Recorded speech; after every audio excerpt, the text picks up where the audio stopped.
ছোটবেলায় আদর্শ লিপিতে উড়োজাহাজ সম্পর্কে পড়তাম আর ভাবতাম মানুষ কিভাবে আকাশে এই ছোট যন্ত্র পেটের ভিতরে বসে উড়ে বেড়ায়। ছোট্ট আকাশে আমার মতো অনেকে হয়তো শঙ্খচিলের মতো উড়ে যাওয়ার বিমান নিয়ে কৌতূহলের চিন্তা অনেকেই রয়েছে। খুব শখ হতো আমিও একদিন বিমানে উঠব। অবশেষে স্বপ্ন রোমাঞ্চকর অভিজ্ঞতা ধরা দিল। এটা ছিল আমার জীবনে উড়োজাহাজ এর প্রথম ভ্রমণ। সঙ্গত কারণে নিজের মধ্যে কাজ করছিল প্রচণ্ড চাপা উল্লাস, উত্তেজনা। ভালো ঘুমও হয়নি ভ্রমণের আগের রাতে।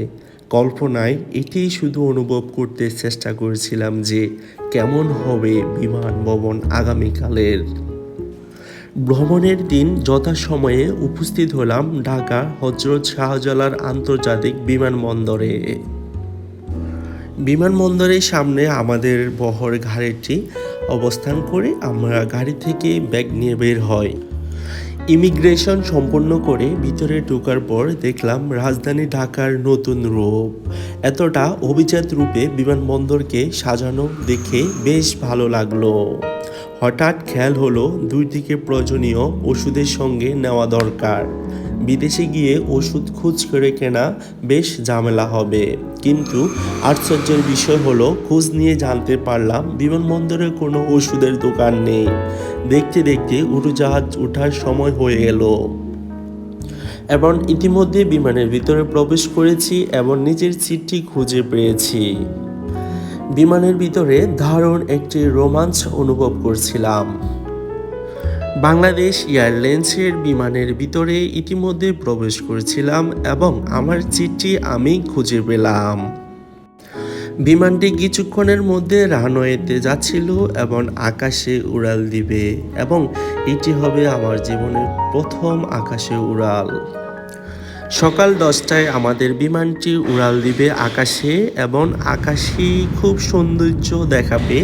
সেই দৃশ্য বিমানের উপর থেকে দেখব, এটা ছিল আমার একটা স্বপ্নের মতো। যাক, আলহামদুলিল্লাহ আমার স্বপ্নটি বাস্তবায়ন হলো প্রথমবারের মতো বিমান চড়ার অভিজ্ঞতায়। যাই হোক, ভাবছিলাম আমার ইমিগ্রেশনের আগে আমার সিটটি পড়বে প্লেনের জানালার পাশে, পড়েনি। আমার এক সহকর্মীর সাথে পড়েছিল। যাই হোক, ওনার থেকে এবং সিটটি স্যাক্রিফাইস করে জানালার থেকে আমি বাইরের ভিউগুলো নেওয়ার চেষ্টা করলাম। 33,000 ফিট উপর থেকে বাংলাদেশের বর্তমান চিত্র দেখা যায়। বিমান চলার কিছুক্ষণের মধ্যে বিমান কর্তৃপক্ষ নাস্তা দেয়।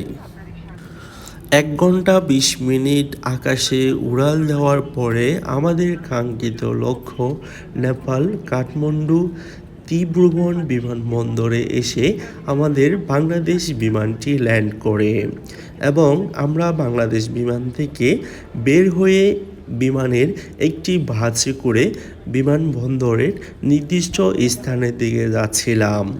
একটু পরে আমরা নেপালের এই কাঠমান্ডু ত্রিভুবন বিমানবন্দর থেকে বের হয়ে যাব। প্রিয় ফলোয়ার্স, এই ছিল আমার 1 ঘন্টা 20 মিনিটের বাংলাদেশ থেকে নেপালের বিমান ভ্রমণের অভিজ্ঞতা। আসলে বিমান ভ্রমণের আগে কখনো কল্পনাই করতে পারি নাই যে বিমান ভ্রমণটা একটি অসাধারণ হবে। আমরা বাইরে থেকে যে মেঘগুলো দেখি, এই মেঘগুলোকে মনে করি আমরা এখানে পানি জমাট বেঁধে আছে। আসলে বিমান ভ্রমণের অভিজ্ঞতার পরে দেখলাম সরাসরি যে মেঘের ভিতর দিকে বিমানের চলে যাচ্ছে এবং মেঘের ভিতর দিয়ে বিমানটা উড়ে দিচ্ছে এবং সব কিছু স্পষ্ট দেখা যাচ্ছে।